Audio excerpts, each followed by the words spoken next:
socorro. Tua vida me traz paz e salvação, Jesus.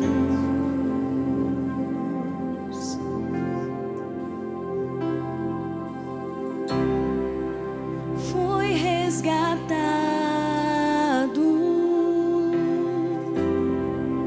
fui redimido. Em tua obra eu descanso, meu Senhor Jesus.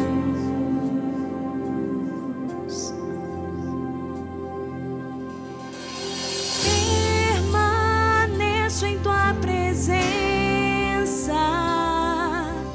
desfruto da tua herança. Nas promessas eu descanso, na perfeita gentileza permaneço.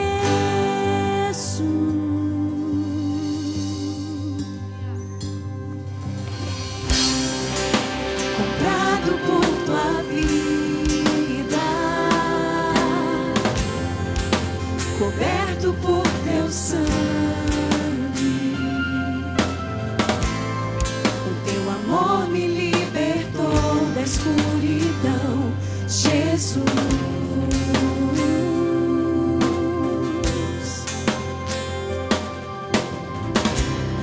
O teu amor que desfaz todo medo. O teu perdão é maior que os meus erros.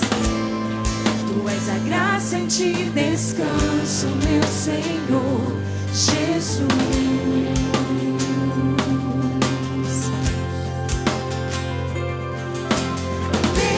Permaneço em tua presença, desfruto da tua herança. Nas promessas eu descanso, na perfeita gentileza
Aleluia, Jesus. Aleluia. Aleluia, porque o Senhor entregou a sua vida para morrer por nós. Porque aquele sacrifício, naquela cruz, abriu um caminho para que nós pudéssemos estar diante de Deus, para que nós pudéssemos permanecer diante do Senhor. O véu foi rasgado de alto a baixo. Pai, obrigado porque nós podemos hoje celebrar esse tempo de ceia com a convicção, com a certeza em nossos corações de que nós somos parte do Teu corpo, de que somos um contigo, Jesus. Obrigado porque o Senhor fez algo por nós que nenhum outro poderia fazer. Obrigado, Pai, porque o Senhor nos amou de tal maneira, de uma maneira tão incrível, tão impressionante, que o Senhor deu o Seu único Filho para morrer por nós. E Jesus caiu na terra como uma semente. E hoje o Senhor tem centenas de milhares, milhões, bilhões de filhos sobre a face da terra. Porque aquela semente, ela produziu muito. Cada um de nós, cada um que está aqui dentro, Pai, que entregou a sua vida a Jesus Cristo, pode olhar para cima e chamar a Deus de Pai. Pode olhar para cima e ter a certeza de que está sendo cuidado, atendido, assistido por um Pai que ama, que cuida. Obrigado, Jesus, porque permanecemos na Tua presença. Pai, se alguém que está aqui nessa noite tem alguma necessidade, como já foi ministrado desse púlpito hoje, que essa necessidade seja suprida. Pai, nós estamos aqui para celebrar o Teu nome, para erguer as nossas mãos, para erguer a nossa voz, para glorificar o Teu nome, para Te exaltar. Esse é o propósito, o desejo dos nossos corações. E sabemos que o Senhor não ficará obrigado a nós, não ficará devedor. O Senhor atenderá às nossas necessidades, mas nós não estamos aqui para buscar bênçãos, estamos aqui para buscar o Senhor, a Tua face, para ver o Senhor encher este lugar com o Teu Santo Espírito, com a Tua graça, com o Teu favor. Por isso nós Te exaltamos, glorificamos o Teu nome, declaramos que Tu és santo, declaramos aleluia, declaramos louvado seja o Teu santo nome, Senhor. Nós exaltamos o Senhor e Te glorificamos, porque o Senhor é poderoso, porque o Senhor governa sobre todas as coisas, Pai. Obrigado, Jesus, obrigado, Pai, em nome do Senhor Jesus, amém. Antes de você se assentar, cumprimente alguém que está aí do seu lado, estique a sua mão, tira a mão aí do seu bolso. Se a sua mão estiver fria, encoste na mão de alguém que está quentinha para ela se aquecer. Se a sua mão está quente, aqueça a mão de alguém que está próximo de você. Abençoe a vida que está aí perto de você. Amém? Se você quiser tomar o seu assento. Se você quiser tomar o seu assento aí, fique à vontade. Deus abençoe a sua vida. Que esse tempo seja um tempo especial. Eu quero deixar primeiramente um abraço para vocês aí. O pastor Marco Aurélio está viajando, ele está em Blumenau, está tendo lá um tempo com o André, com a Aline, com a sua família, Vai ter uns dias ali que por alguns dias ele vai permanecer lá. Ele manda um abraço, deixa um abraço para cada um de vocês, sinta-se abraçado por ele, amém? E para compartilhar esse tempo da palavra com você, eu gostaria que você, antes de qualquer coisa, fechasse seus olhos. Eu quero ler um texto. Depois você vai abrir aí os seus olhos, eu vou compartilhar aquilo que está em meu coração. Feche seus olhos, não precisa procurar, eu não vou dar a referência. Talvez você saiba, mas não quero dizer. Somente escute aquilo que a palavra de Deus diz a seu respeito. A palavra de Deus diz assim: você sairá em júbilo e será conduzido em paz. Os montes e as colinas vão romper de cantos de alegria diante de você. E todas as árvores do campo baterão palmas. No lugar de espinheiros vai crescer o pinheiro, e em vez de roseiras bravas crescerá a murta. E isso terá como resultado um renome para o Senhor, por um sinal eterno, que você não será destruído. Esse texto é uma promessa da palavra de Deus a respeito da sua vida, meu irmão. Por onde você anda, por onde você vai, por onde você passa, a presença de Deus está com você. O dia em que você compreender isso completamente, as situações, as circunstâncias na sua vida se transformarão, mudarão completamente. Tanto que hoje eu quero falar um pouco com você a respeito disso. Eu quero compartilhar um pouco com você. Eu não quero ser breve aqui, nós temos a ceia ainda. E eu quero pôr apenas 2 pontos para você, 2 pensamentos. Mas o título do que eu quero colocar para você é que você, fale assim, eu sou um agente de transformação. Pode ser meio estranho você falar isso, né? Você é um agente de transformação. Você é uma pessoa que pode transformar as situações, as circunstâncias. Quando nós, como cristãos, entendermos isso, compreendermos isso, compreendemos que o poder de Deus que está sobre as nossas vidas, como a Paula falou, está em nossas vidas, pode influenciar o ambiente, influenciar o lugar onde nós estamos. Nós vamos passar a ver as circunstâncias e situações de uma maneira muito diferente. Eu quero compartilhar com você hoje um pouco, eu vou falar alguns aspectos da vida de Paulo.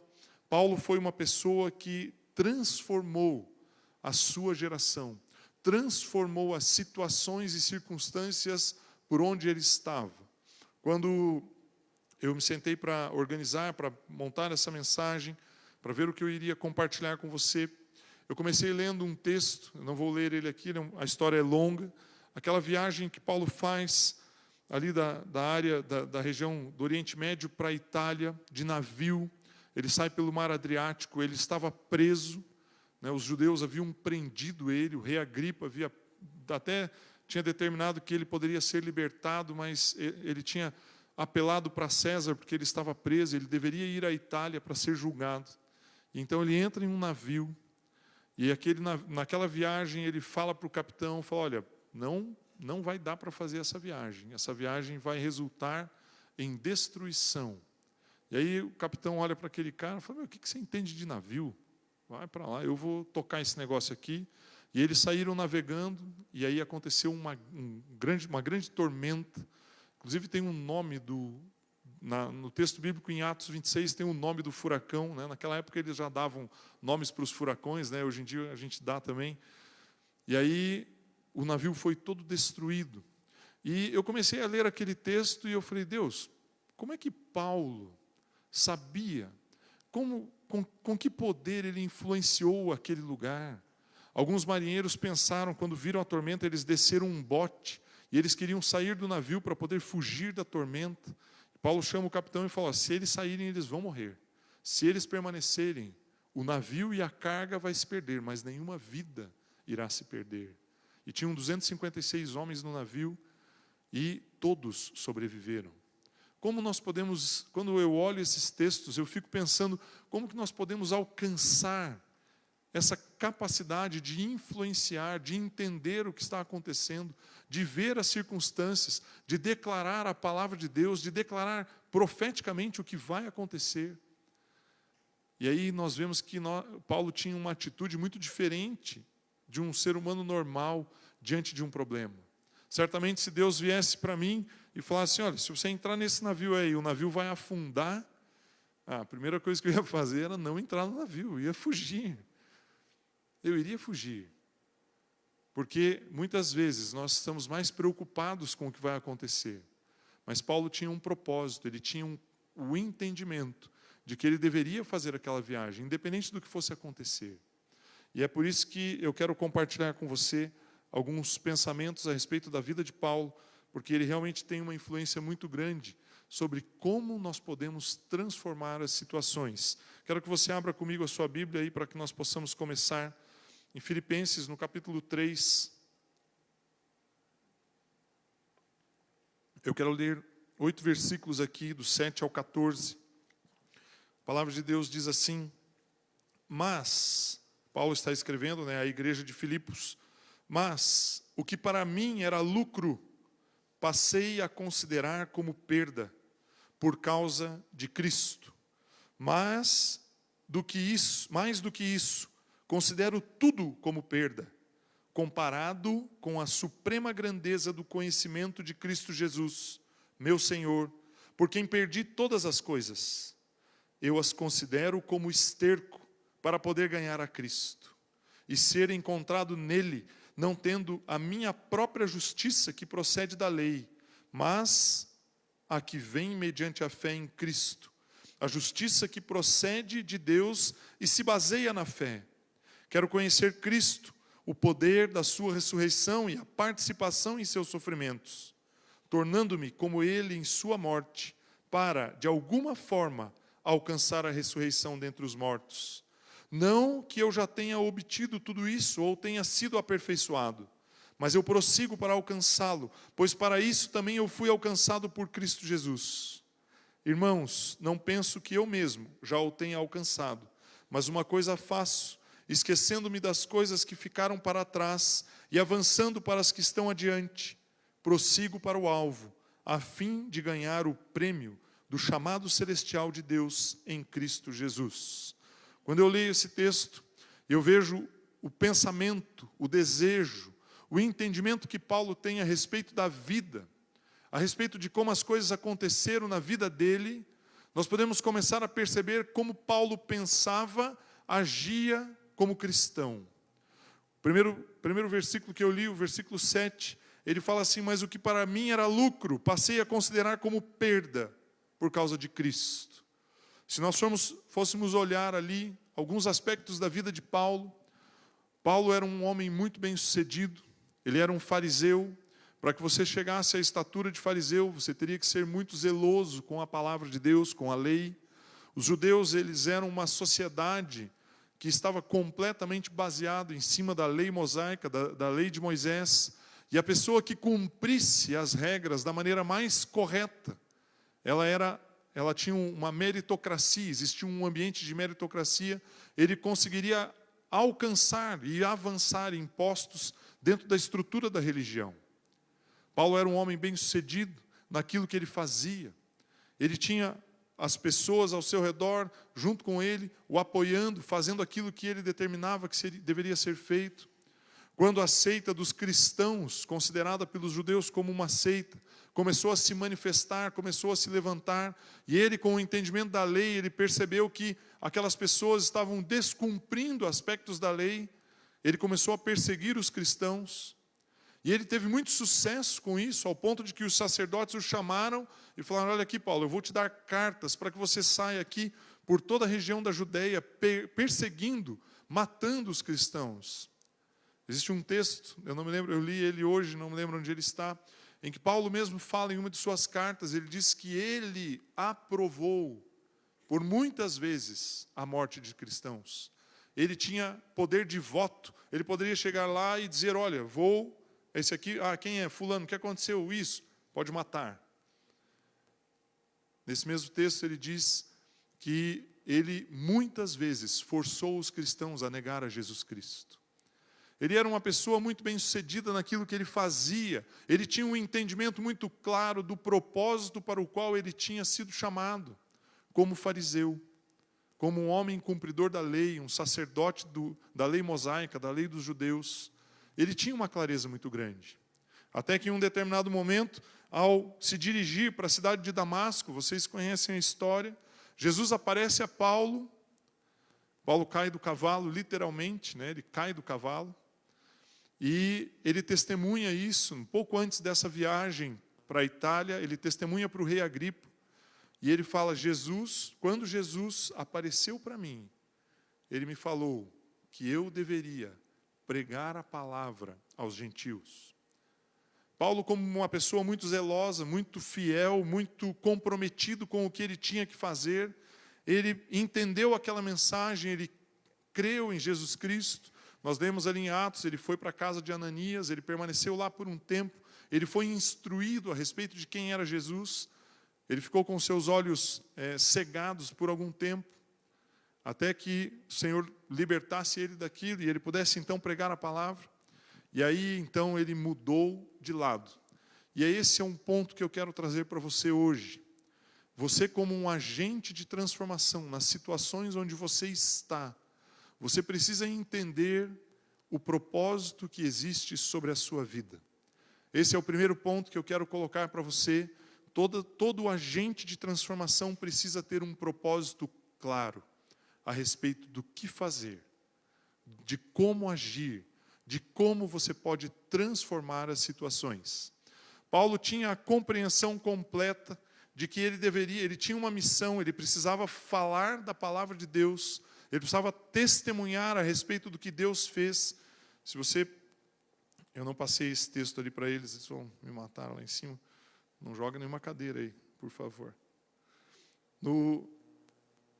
Em Atos 26, se você abrir aí comigo, deixa eu só achar aqui.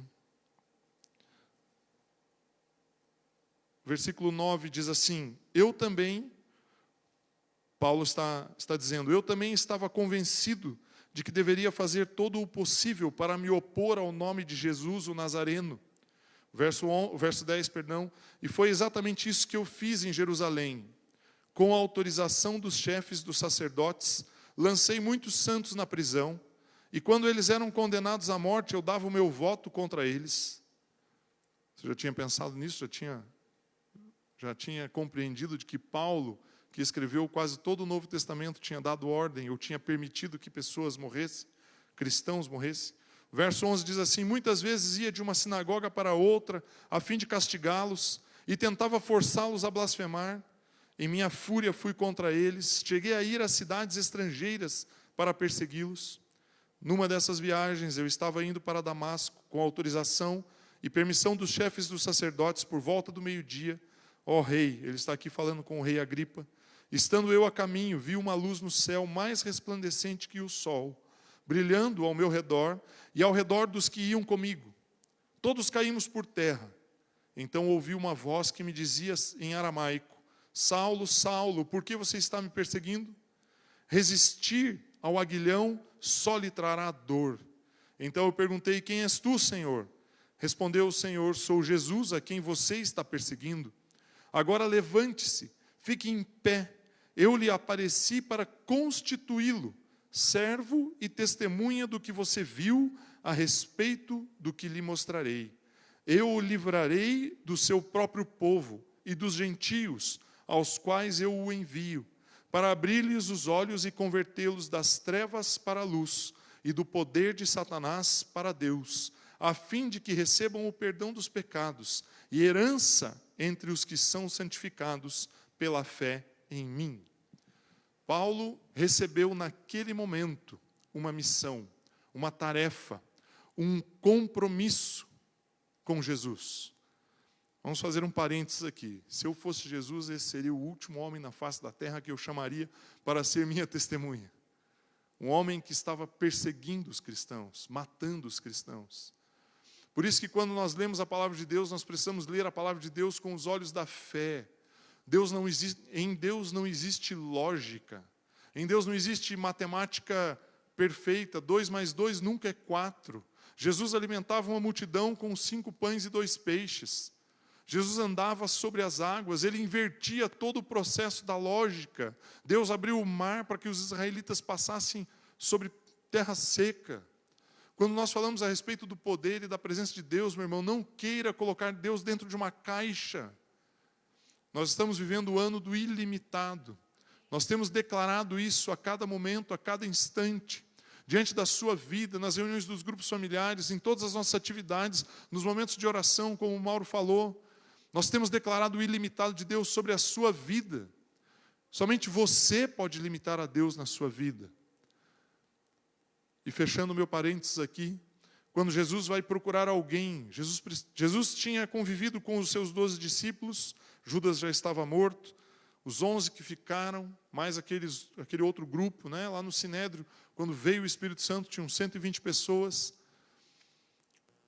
Jesus estava bem servido para ministrar aos judeus. Mas Jesus precisava de alguém para sair do território judeu e pregar a palavra de Deus. E Jesus foi lá e pegou o judeu mais inescrupuloso, mais bandido, mais temido. Imagine se nós pegássemos o currículo, né? Eu já por bastante tempo na minha vida liderei equipes, fui gestor em ambientes de trabalho, contratei muitas pessoas na minha vida.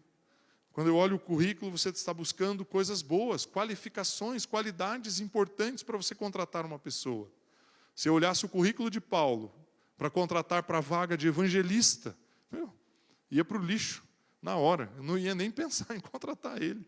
Falei, esse aqui não, né? Esse aqui, ele vai me sabotar, ele vai me enganar, ele vai mentir para mim. Mas Jesus foi lá, apareceu a ele e falou, Paulo, Saulo, Saulo, por que você está me perseguindo? Eu tenho uma tarefa para você.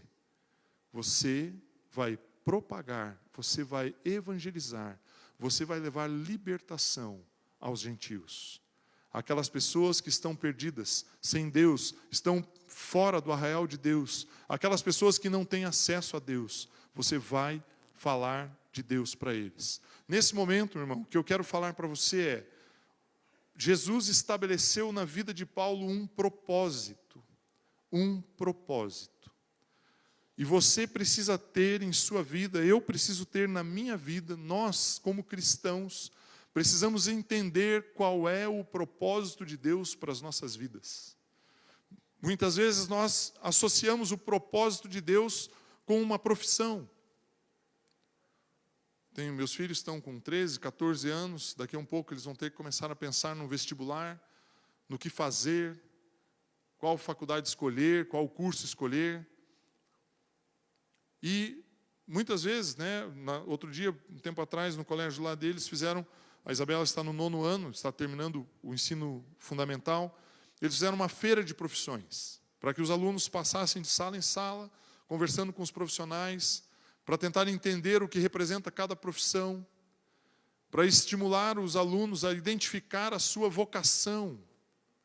Muitas vezes nós pensamos o propósito de Deus para as nossas vidas, nós queremos vincular com uma atividade profissional, com ter uma família, constituir uma família, com o que fazer, qual o trabalho escolher, o que você gosta, se é mais da área de exatas, de humanas e assim por diante.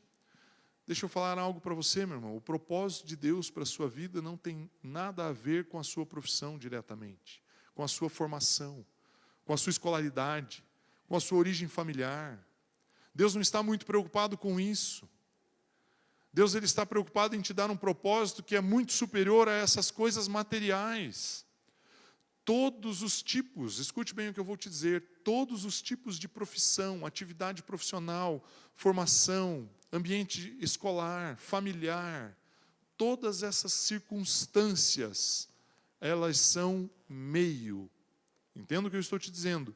São um meio para que Deus cumpra a vontade dele na sua vida. Deus não tem propósito na sua vida para que você seja um médico, seja um enfermeiro, seja um farmacêutico, um assistente social, um administrador, um empresário. O propósito de Deus para a sua vida não é esse. Esse é o meio. Fale comigo, meio. Meio. Por que meio, Ivo? O que você está querendo dizer com isso? O que eu quero te dizer é que aonde você está, você vai exercer o propósito de Deus. Independente do que você faz. É isso que eu quero que você entenda. O propósito de Deus para a sua vida não é você descobrir, agora eu sei, tenho vocação para ser dentista, eu vou estudar para isso, vou me formar, vou abrir um consultório, vou tirar as cáries lá, tratar os dentes, deixar os dentes bonitinhos das pessoas. Não, meu irmão. O propósito de Deus para um dentista é que ao um paciente sentar ali, e ele for fazer o trabalho dele, é que esse dentista possa levar aquela pessoa à salvação. Ele possa entender que aquele momento é uma oportunidade. O trabalho é apenas um meio. Se você tem lá um outro trabalho, trabalha de cabeleireira num salão, qual é o propósito da sua vida? É ser cabeleireira, deixar as pessoas mais bonitas? Não. Seu propósito ali é testemunhar do poder e da presença de Deus. É manifestar o poder de Deus. É expressar o poder de Deus. Quando eu falo que Deus tinha um propósito para a vida de Paulo, Jesus deu uma missão para ele ali, que era, aonde ele fosse, fazendo o que ele fazia, ele levasse a palavra de Deus. Paulo não deixou de ser um fariseu. Ele não tinha como voltar atrás, rasgar as vestes dele e falar, eu abandonei isso. Ele era um fariseu por formação. Paulo trabalhava, Ele construía tendas. Eu vou ler um texto daqui a pouquinho que fala a respeito disso. Paulo exercia uma profissão. Paulo foi preso, ele foi um presidiário por um período da vida dele. Se hoje entra na nossa igreja uma pessoa com uma tornozeleira no calcanhar, nós já vamos olhar ele assim, tipo, ficar meio de ladinho, toma cuidado. Eu administro hoje uma clínica de exames por imagem ali em Londrina, e não é muito incomum, nós atendemos o Cismepar, ali um convênio dos municípios, e é muito comum virem presidiários para fazer exame lá com a gente. Não é incomum, não. Incomum que eu digo assim, no mínimo umas 2 vezes no mês vem alguém. Aí os funcionários ficam todos morrendo de medo. É claro, né, vem acompanhado da polícia e tal, né, uma situação causa uma certa estranheza, os outros pacientes. Eu fico pensando, falo, se eu vivesse na época de Paulo, e Paulo chegasse próximo a mim, será que eu ia tratar ele desse jeito? Paulo era um presidiário, ele era um preso. Se nós fôssemos ler aqui, um pouquinho antes desse texto que eu acabei de ler, de Atos 26, que fala que Paulo foi para o navio junto com outros presos. Eles provavelmente estavam algemados. E o capitão do navio, chamado Júlio, ele fez uma amizade com Júlio. Júlio ainda permitiu, no lugar que eles pararam, ele fazer uma visita para uma igreja. Mas ele era um preso. Ele estava preso. Então, Paulo, independente da circunstância, da situação da vida que ele passou, ele entendeu que a missão dele era testemunhar, era expressar o poder e o amor de Deus. E é isso que nós precisamos entender. Qual é o propósito de Deus para a sua vida? Eu não sei qual é a sua profissão, se você é um empresário, se não é, se você tem uma formação A, B ou C, eu não sei. Mas eu sei que o propósito de Deus para a sua vida é que você seja influência aonde você está. Que você possa manifestar o poder de Deus aonde você está. Abra comigo o Evangelho de João, no capítulo 17.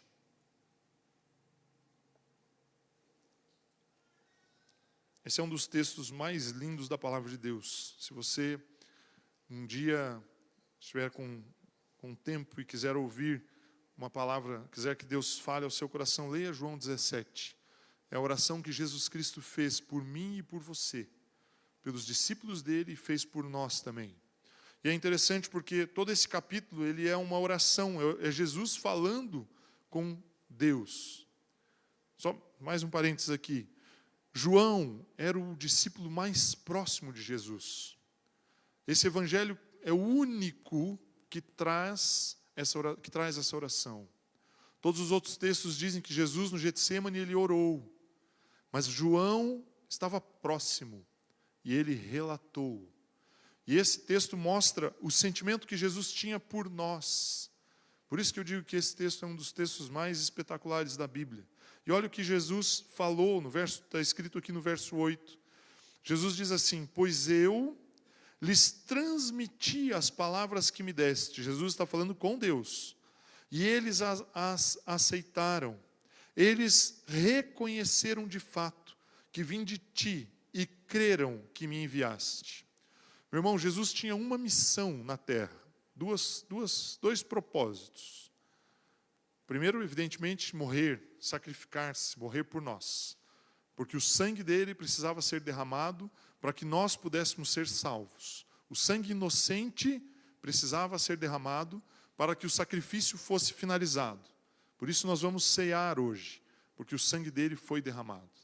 Mas o segundo aspecto que Jesus determinou na terra, ele entregou a palavra de Deus aos seus discípulos. E ao entregar a palavra de Deus aos seus discípulos, ele deixou aos discípulos um dos bens mais preciosos que nós temos. Então Jesus sabia que a palavra era o fundamento para estabelecer a igreja. Tanto que quando Jesus chama Paulo, lá no texto que nós lemos em Atos 26, ele fala, olha, você vai fazer o que para os gentios? Pregar. Você vai levar a palavra. O bem mais precioso que Jesus deixou para os seus discípulos foi a palavra. Jesus chamou Paulo para ele levar a palavra aos gentios. Qual era o propósito de Jesus? Morrer por nós e deixar a palavra de Deus como o fundamento para que nós pudéssemos estabelecer a nossa fé. Da mesma forma, ele chama Saulo e coloca para Saulo, olhe, pregue para os gentios, leve a palavra para os gentios. E é isso que nós precisamos entender. A missão que nós temos, o propósito de vida que nós temos é levar a palavra. Meu irmão, você tem algo tão poderoso nas suas mãos. Você tem algo tão espetacular nas suas mãos. Você deve compartilhar. Esse deve ser o propósito que está acima de todas as coisas.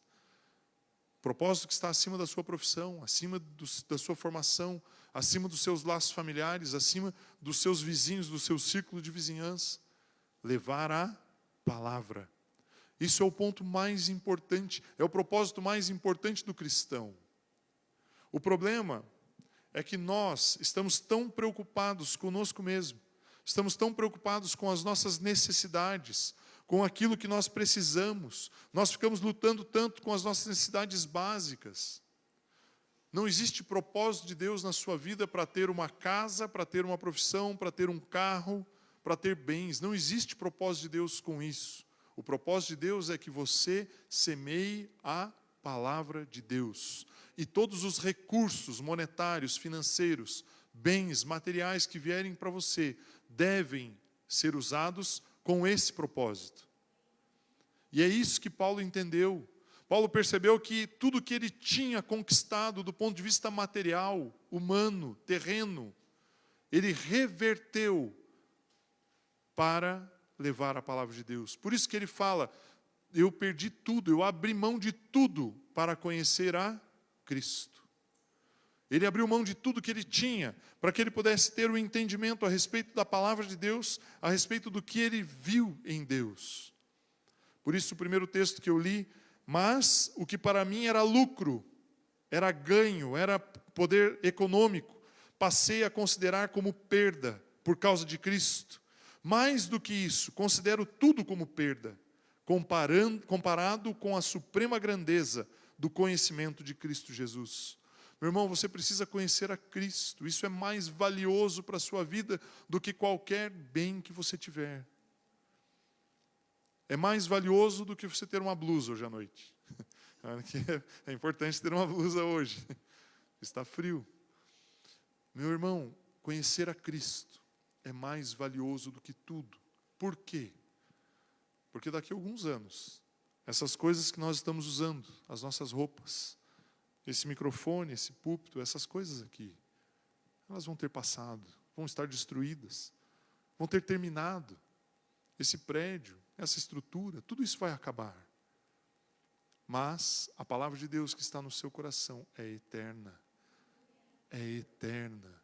A sua vida com Deus é eterna.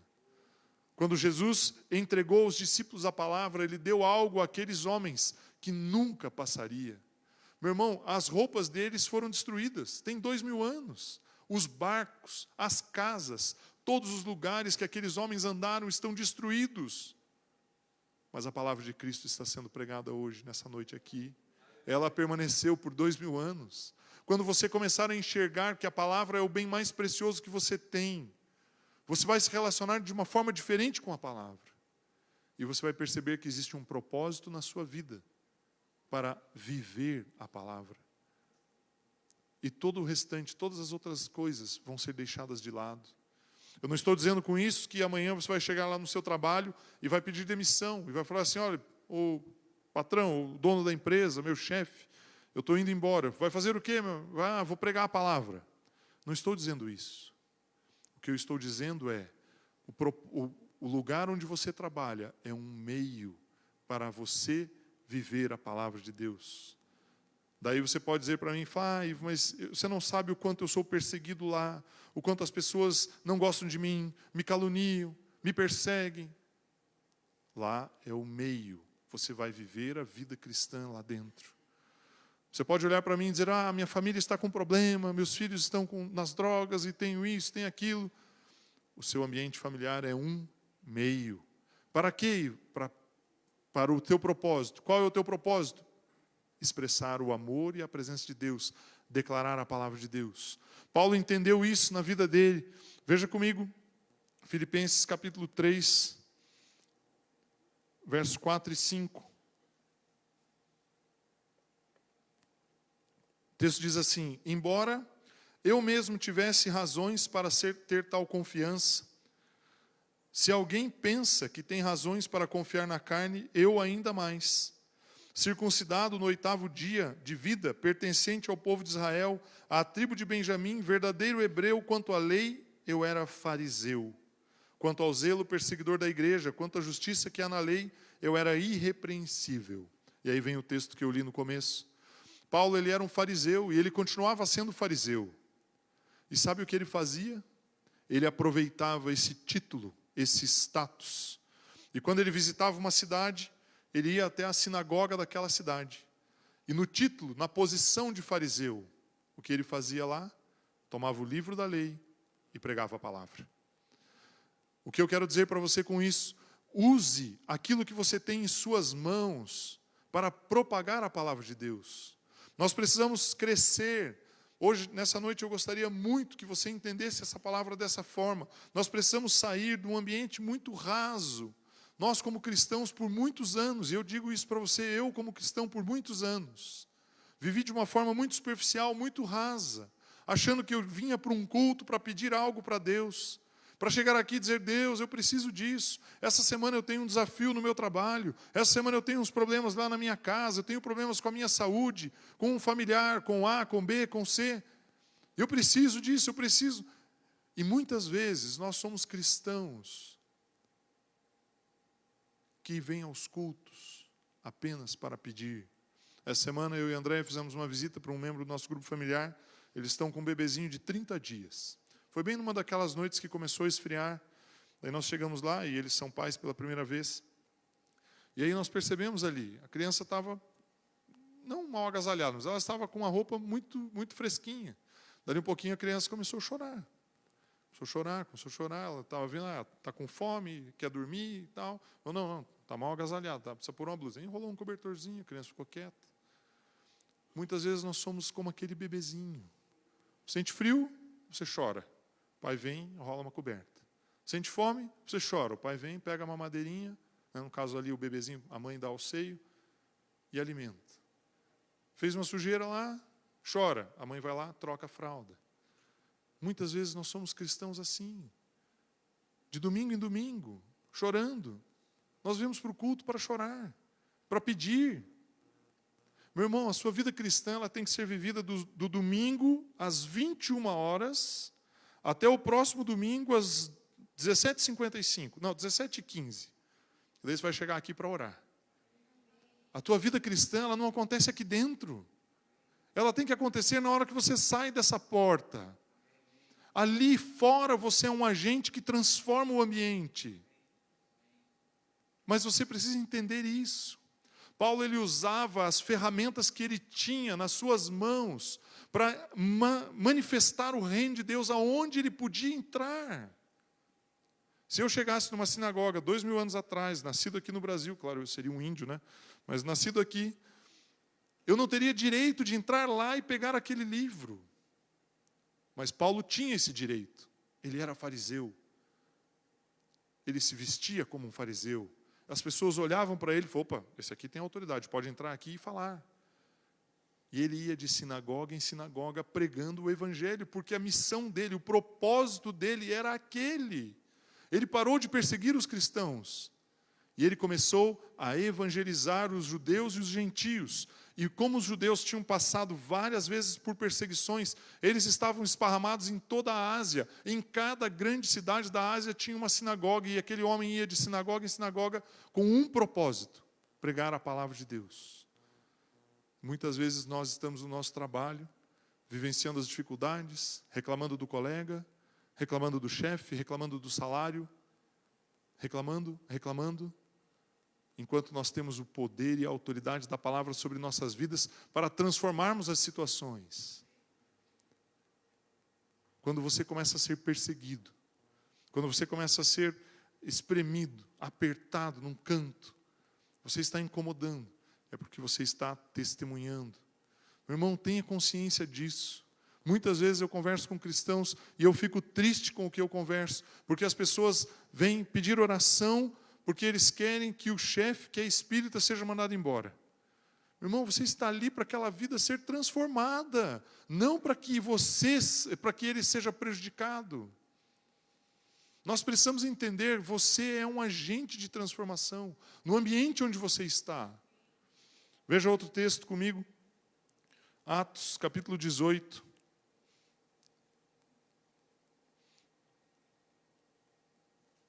Quero ler o verso 8. É isso? Não, perdão, verso 3. Vamos ler o 2 e o 3. Diz assim: ali encontrou um judeu chamado Áquila, natural do Ponto, que havia chegado recentemente da Itália com Priscila, sua mulher, pois Cláudio, que era o imperador da época, havia ordenado que todos os judeus saíssem de Roma. Paulo foi vê-los, Paulo foi conhecer Áquila e Priscila. O verso 3 diz assim: e uma vez que tinham a mesma profissão, ficou morando e trabalhando com eles, pois eram fabricantes de tendas. O verso 4, todos os sábados ele debatia na sinagoga e convencia judeus e gregos.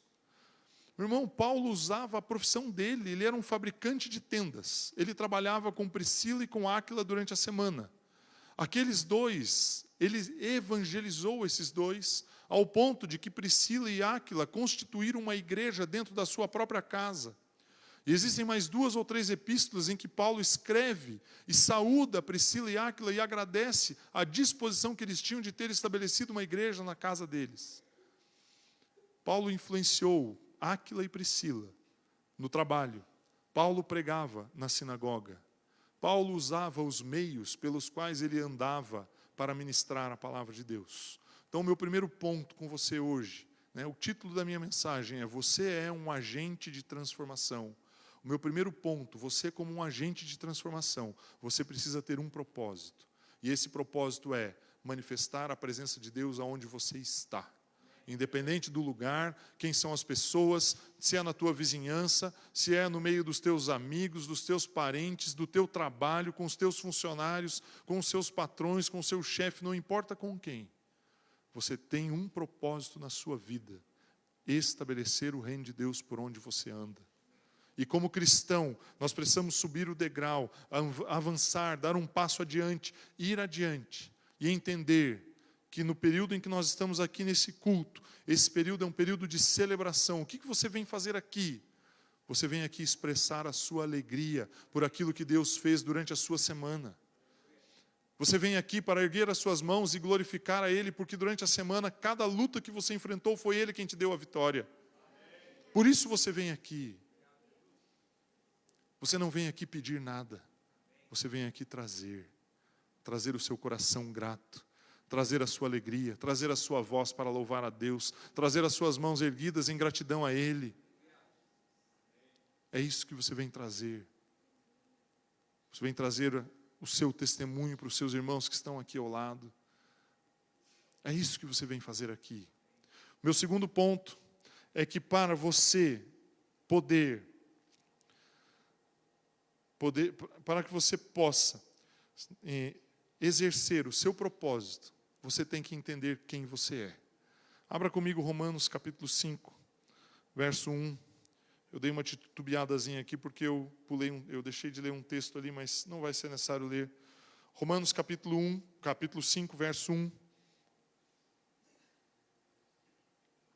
Quero ler o 1 e o 2. O texto diz assim: tendo sido, pois, justificados pela fé, temos paz com Deus por nosso Senhor Jesus Cristo, por meio de quem obtivemos acesso pela fé a esta graça, na qual agora estamos firmes e nos gloriamos na esperança da glória de Deus. O verso 3 diz assim: não só isso, mas também nos gloriamos nas tribulações, porque sabemos que a tribulação produz perseverança. A perseverança, um caráter aprovado, e o caráter aprovado é esperança, e a esperança não nos decepciona, porque Deus derramou o seu amor em nossos corações, por meio do Espírito Santo, que Ele nos concedeu.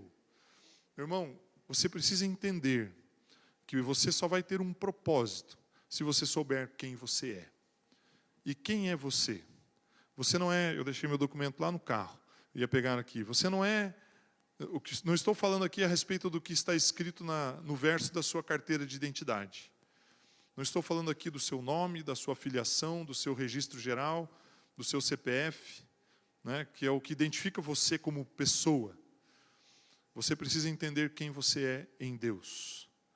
Eu quis ler Romanos capítulo 5, verso 1, porque esse texto diz que nós fomos justificados. E a grande maioria dos cristãos não consegue entender o impacto que isso tem nas nossas vidas. Meu irmão, você é justo. Ah, mas me acusaram disso. Você é justo. Ah, mas eu fiz isso errado. Você é justo. Por que você tem a justificação? Porque Cristo te justifica. Porque você está nele. Não é o que você fez. Volte comigo aqui. Esse ponto eu quero apoiar naquele texto que eu li no começo, que está lá em Filipenses 3. Olhe só o que Paulo diz. É muito impressionante. Paulo, realmente, Jesus sabia o que estava fazendo quando chamou Paulo. Só isso que eu tenho para te dizer. Veja só o que diz aqui em Filipenses 3:8.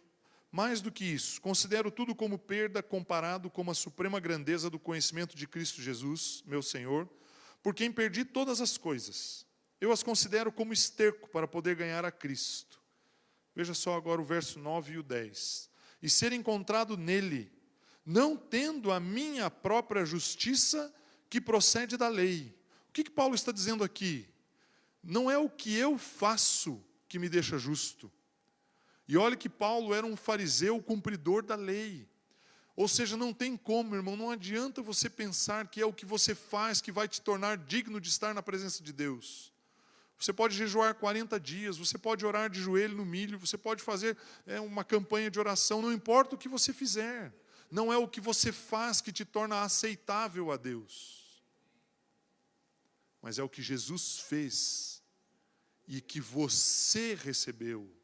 Olha o que Paulo continua dizendo aqui, no verso 9 ainda, ele fala, mas a que vem mediante a fé em Cristo. O que é a que vem? É a justiça que vem mediante a fé em Cristo. A justiça que procede de Deus e se baseia na fé. Meu irmão, só existe uma forma de você se tornar filho de Deus, é crer. Ao crer, você se tornou filho. Ao se tornar filho, você acessou a justiça. E você está justificado. Ao estar justificado, você está apto para tomar a ceia. Você faz parte do corpo. A cura do corpo está sobre a sua vida. A vida do corpo está sobre a sua vida. O poder de Deus está sobre a sua vida. Você não tem mais que ficar mendigando e pedindo as coisas a Deus. Você tem aquilo que você precisa porque você é filho. Enquanto nós não entendemos que nós somos filhos, nós ficamos mendigando para Deus. Ficamos pedindo as coisas para Deus. Meu irmão, existe um propósito na sua vida. Estabelecer o reino de Deus. Aonde você está. O ambiente onde você está é apenas o meio e o ambiente, para que você manifeste o poder de Deus. Mas para que você possa manifestar o poder de Deus ali, você precisa entender quem você é. Quando você chega para trabalhar com a presença de Deus junto com você. Ao sentar lá na sua mesa, no seu local de trabalho, Deus não vai ficar na porta e dizer, vai, agora é com você, entra lá que agora você tem que resolver. Eu não entendo desses negócios aí. Deus não vai fazer isso. Ele vai estar com você. Nós precisamos ter essa compreensão na nossa mente, no nosso coração. Precisamos crer dessa maneira. Paulo tinha o entendimento que o que justificava ele, o que dava acesso, o que dava o poder dele chegar e dizer, olha, tudo o que eu tenho, eu considero como lixo, porque eu quero conhecer a Cristo. O que dava esse poder a ele, era o fato dele ser justificado por estar em Cristo Jesus. E eu quero dizer algo para você hoje, você é justificado, você está em Cristo, o poder de Deus está sobre a sua vida. Não importa o que as pessoas falem. Eu fico pensando um pouco na consciência de Paulo. Esse homem, ele precisou verdadeiramente ter uma conversão, uma mudança de mente tão grande. Eu fico pensando, tentando me colocar no lugar dele.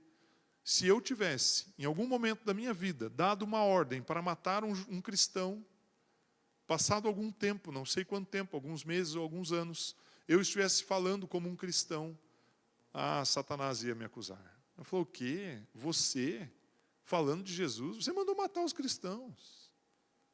Meu irmão, não deixe que a sua consciência, com os seus erros do passado, impeçam que você testemunhe. Não deixe que a sua consciência, com os problemas que você enfrentou e viveu, seja motivo de você falar, não, mas eu não posso falar. Olha, eu fiz tanta coisa errada na minha vida. Meu irmão, jogue isso para o lixo.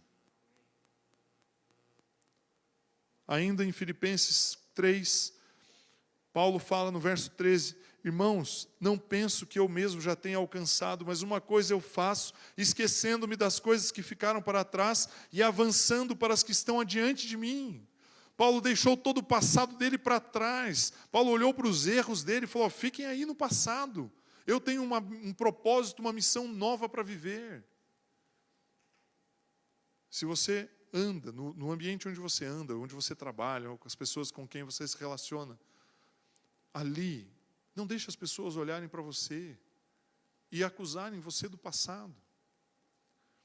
Logo que eu me converti, tem algum tempo isso, já algumas pessoas sabem, já comentei com alguns aqui. Eu tinha 18 anos e eu morava numa república. Nós morávamos em 60 pessoas naquele lugar, homens e mulheres.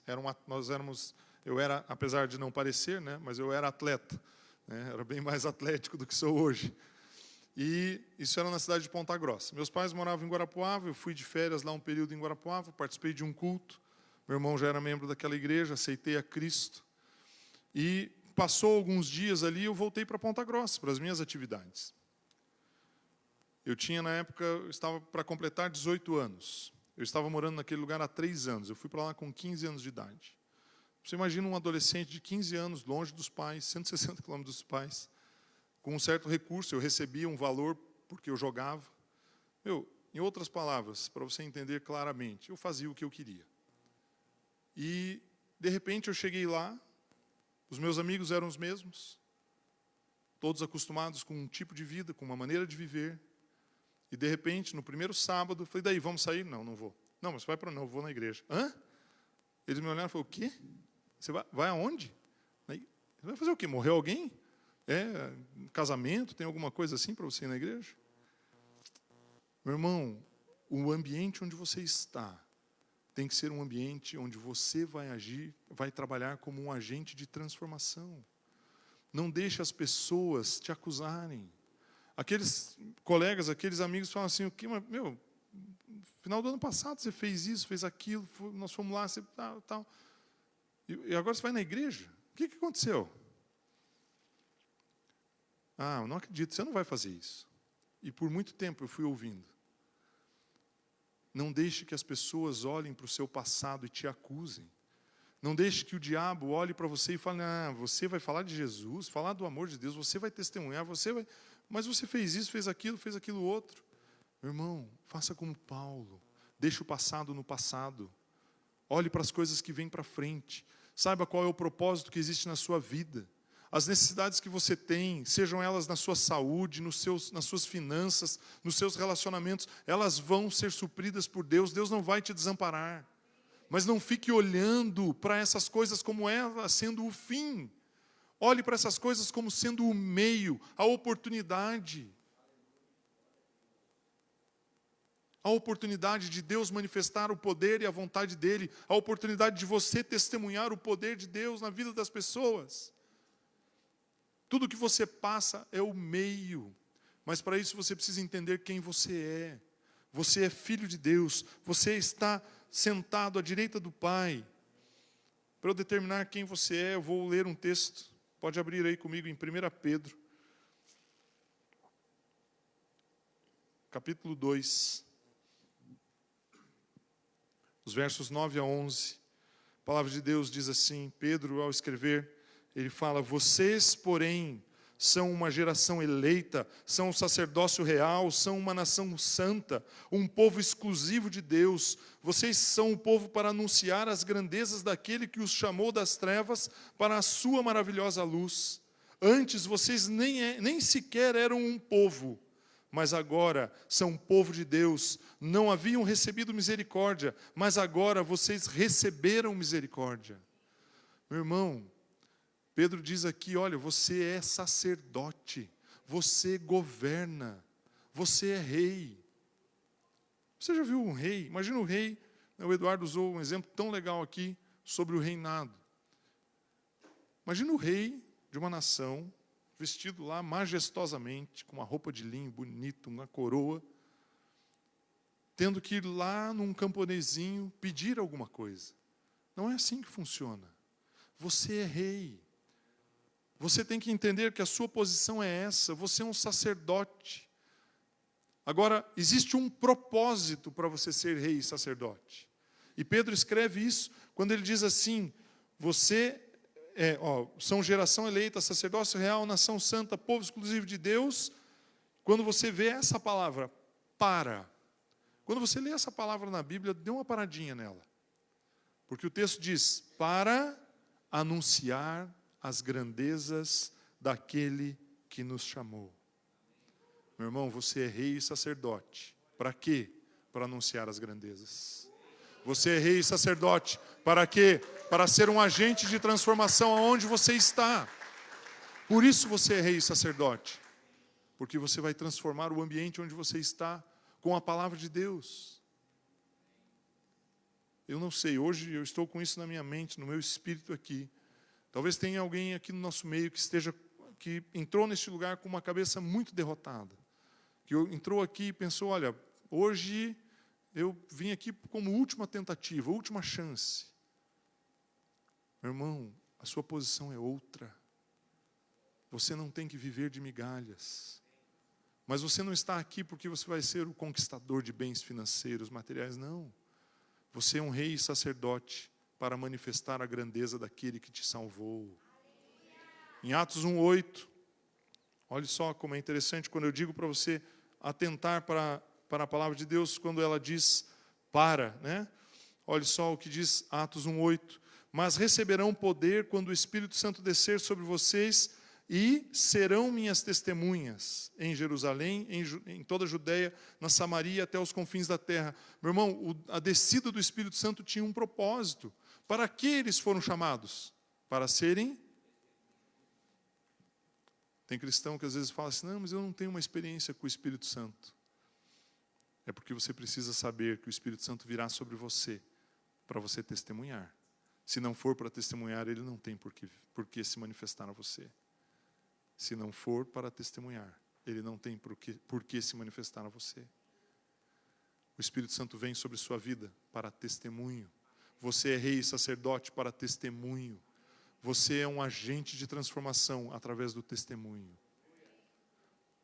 Então, meus 2 pontos são esses. Existe um propósito sobre a sua vida. Se quiser vir, existe um propósito sobre a sua vida. Esse propósito é manifestar o poder de Deus aonde você está. Para que você possa fazer isso, você precisa entender um aspecto. Na verdade, existem outros, mas eu não quero ir muito longe hoje. Um aspecto. Você é filho de Deus. Você é herdeiro da justiça. Você está justificado. Você é rei e sacerdote. Você faz parte da família de Deus. Você governa. Você é cabeça e não é cauda. Você recebe o poder e a presença de Deus na sua vida. A palavra de Deus está sobre a sua vida. Meu irmão, mude a sua forma de pensar. Mude a sua maneira de agir. Mude o seu pensamento. O seu jeito de ser.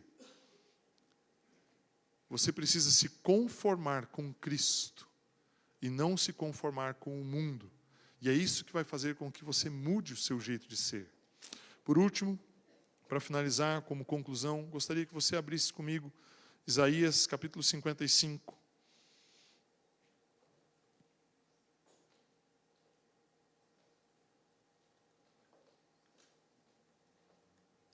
Quero ler alguns versículos aqui.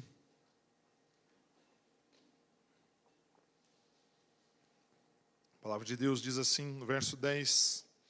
Assim como a chuva e a neve descem dos céus e não voltam para eles, para os céus, sem regarem a terra e fazerem-na brotar e florescer para ela produzir semente para o semeador e pão para o que come, assim também ocorre com a palavra que sai da minha boca. ela não voltará para mim vazia, mas fará o que desejo e atingirá o propósito para o qual a enviei. Meu irmão, quando você testemunha e a palavra de Deus sai dos seus lábios, ela não volta vazia. E é interessante porque Isaías, ao profetizar esse texto, ele compara a palavra com a água, com a chuva. E a chuva tem um propósito: regar a terra e preparar a terra para que ela produza frutos. E ele fala que a palavra é do mesmo jeito. A palavra é como a água, que vai regar as vidas secas que estão ao seu redor, que vai regar as vidas que estão sofrendo junto de você, que vai regar a sua vida, que muitas vezes está com dificuldades, e vai produzir frutos. Aonde você está vendo sequidão, aonde você está vendo doença, problemas, nesse lugar, a palavra vai trazer frutos, a palavra vai regar esses lugares. Do mesmo jeito que Jesus Cristo escolheu o homem mais improvável, mais impossível de se tornar um cristão, eu quero que você olhe para a escolha que Deus fez ao chamar você. Porque as pessoas podem olhar para você e dizer assim: eu sou muito improvável de ser cristão. É muito improvável que eu possa fazer isso. Você pode ser um improvável de Deus na vida de alguém. Porque a palavra de Deus está no seu coração. Eu quero que você cresça hoje, que você avance hoje, que você dê um passo adiante hoje e pare de olhar as circunstâncias e situações como sendo um problema intransponível. As circunstâncias e situações vão passar, como a Paula ministrou aqui no momento de libertação. Leves e momentâneas tribulações. A palavra de Deus é eterna, ela está nas suas mãos. Você é o agente de transformação, você tem o poder de pegar essa palavra e semear na vida de alguém, na sua própria vida.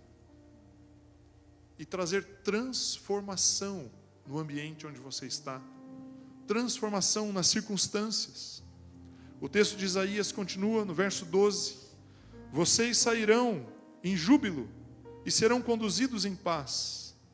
Os montes e colinas irromperão em canto diante de vocês. Vocês lembram desse texto?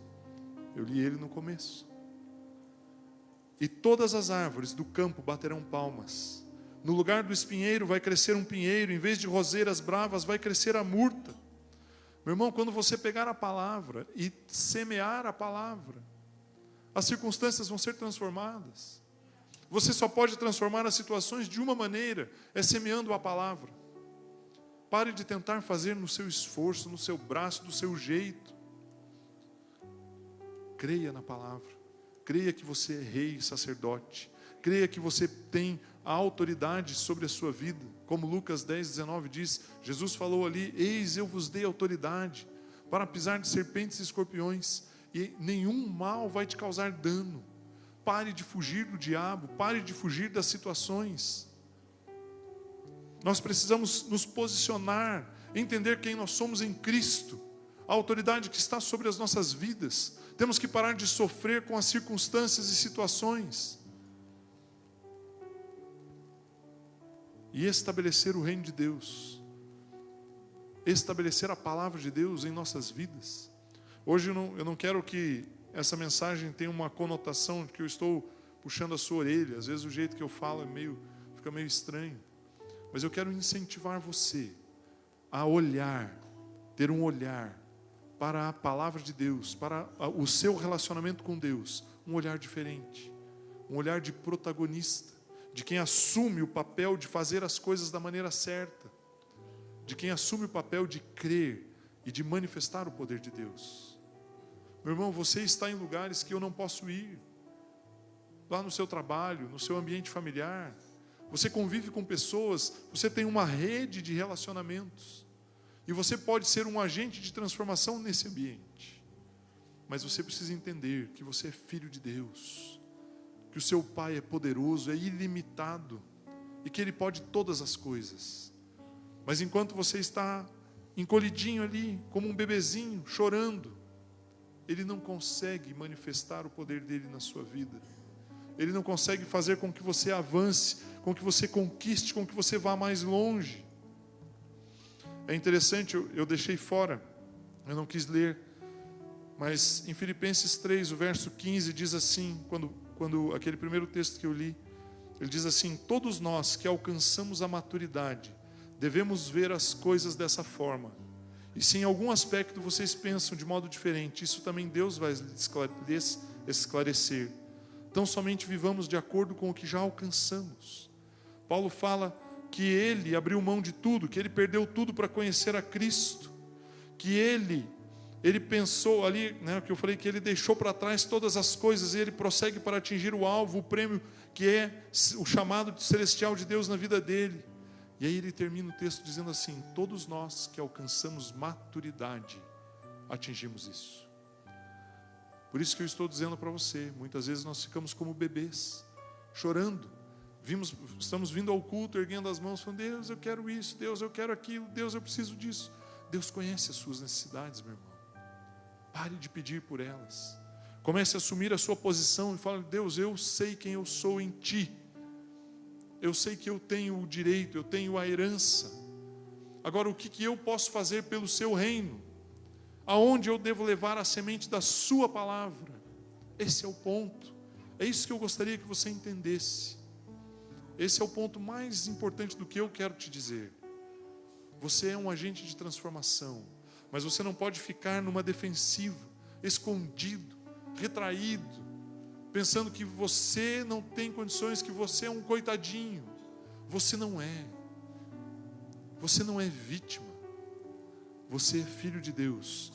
Por mais que você olhe para as circunstâncias, né? Os discípulos, quando estavam atravessando ali o mar, dentro daquele barco, Jesus estava dentro do barco, uma tormenta, uma tempestade se levantou contra eles. Eles se desesperaram. E aí Jesus acorda, eles acordam Jesus, Jesus levanta, repreende o vento, repreende o tempo, o mar se acalma. É isso que nós precisamos entender. O fato de nós termos Jesus no nosso barco é o que vai transformar as situações. E as situações não vão destruir as nossas vidas. E se elas vierem, elas vão passar. É isso que eu gostaria que você entendesse. Você é filho de Deus. Você é filho de Deus, é filha de Deus. Você é rei e sacerdote. Você tem que adotar uma postura de vitória, uma postura de conquista, porque você é um conquistador. Ah, mas porque você fez algo espetacular, porque você é genial, porque você é isso ou aquilo. Não, simplesmente porque você crê em Jesus Cristo e Ele está sobre a sua vida. Ele está